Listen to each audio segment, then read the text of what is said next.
Hello बच्चों, ये question पढ़ लेते हैं। A block of mass 2 kg is attached to two unstretched springs, यानी कि ये इक्विलिब्रियम पोजीशन पे है। और फोर्स कांस्टेंट K1, एक का दिया हुआ है K1 100 न्यूटन पर मीटर और K2 दिया हुआ है 125 न्यूटन पर मीटर। डायग्राम कुछ इस तरह से है। The block is displaced towards the left through a distance of 10 centimetre and released. Find the speed of the block as it passes through the mean position. यहाँ नीचे हमें ऑप्शन दी गई हैं, 1.06 होगा, 1.25 होगा, 1.75 होगी या 2.06 होगी स्पीड। तो ये हमें पता लगाना है। यहाँ पे की कॉन्सेप्ट हो सकता है हमें spring block system. Spring block system पता होना चाहिए। पैरेलल में कब होते हैं स्प्रिंग्स, जब अगर मल्टीपल स्प्रिंग्स लगाते हैं। सीरीज में कब होते हैं, इसकी नॉलेज होनी चाहिए।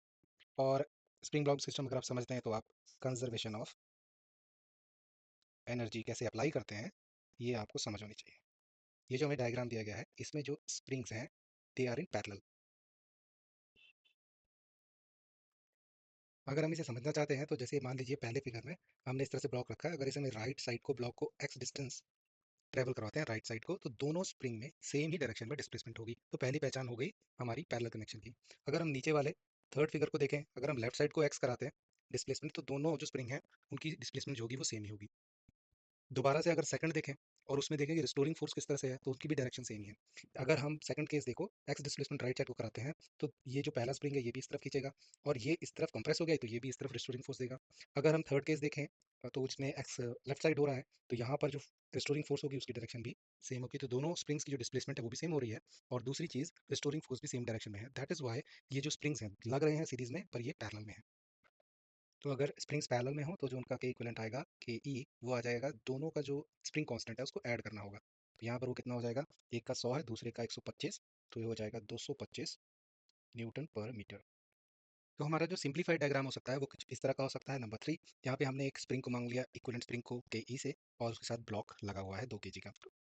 और हमें दिया गया है कि इसकी एक्स डिस्प्लेसमेंट हुई है, अब जिसके कारण रिस्टोरिंग फोर्सेज आ जाएंगी और ये वापस अपना जगह पर आने की कोशिश करेगा। अब देखिए, जब हमने एक्स डिस्प्लेसमेंट में इसको पकड़ कर रखा है तो यहाँ पर क्या होगा, यहाँ पर at this position, fourth case देखिए, at this only potential energy will be there. PE से लिख रहा हूँ पोटेंशियल एनर्जी।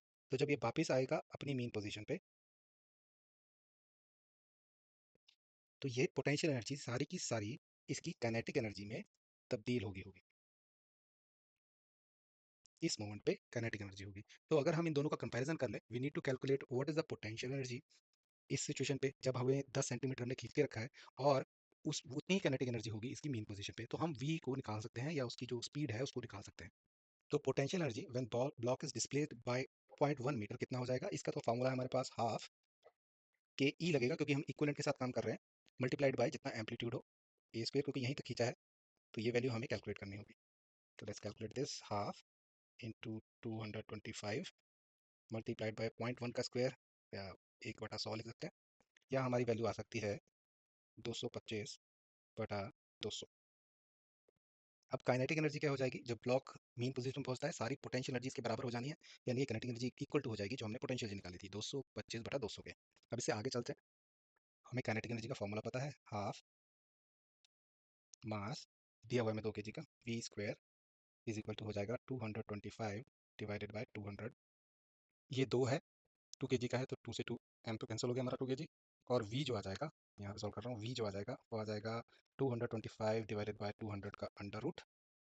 225 15 का स्क्वायर होता है तो 15 बाहर ले सकता हूँ, 200 में से 100 बाहर ले लीजिए तो हो गया 10, नीचे रह जाएगा 1/√2। ये कह सकते हैं 1.5 डिवाइडेड बाय अंडर रूट को 1.414 ले सकते हैं। तो ये किससे जाएगा, 1 से तो चला जाएगा, फिर डेसिमल लगा लें, फिर डिवाइड नहीं होगा तो जीरो लगाना पड़ेगा, फिर अराउंड 7 या 6 से जाएगा, तो अराउंड हमारी वैल्यू इतनी आ रही है, which is our option A. So option A जो है that is the right answer.